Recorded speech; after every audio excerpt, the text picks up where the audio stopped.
ತುಮಕೂರು ಜಿಲ್ಲೆ ಕರ್ನಾಟಕ ದಲಿತ ಸಂಘರ್ಷ ಸಮಿತಿ ಸಂಘಟನಾ ಸಂಚಾಲಕರಾದ KH ರಂಗನಾಥ್ರವರು ಮಾತಾಡ್ತಾಯಿದ್ದೀವಿ.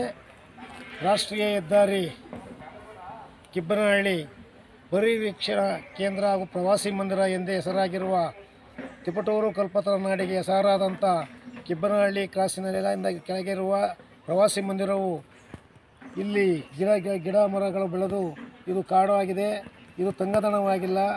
ದಯವಿಟ್ಟು ಸಂಬಂಧಪಟ್ಟ ಅಧಿಕಾರಿಗಳು ಈ ಪರಿವೀಕ್ಷಣಾ ಕೇಂದ್ರ ಮತ್ತು ಪ್ರವಾಸಿ ಮಂದಿರ ಕೇಂದ್ರವನ್ನು ವೀಕ್ಷಿಸಿ ಇಲ್ಲಿಗೆ ಬಂದು ಸ್ಥಳ ಪರಿಶೀಲಿಸಿ ಮಾನ್ಯ ಉಪವಿಭಾಗಾಧಿಕಾರಿಗಳಲ್ಲಿ ಮನವಿ, ದಯಮಾಡಿ ಈ ಪ್ರವಾಸಿ ಮಂದಿರವನ್ನು ದುರಸ್ತು ಮಾಡುವ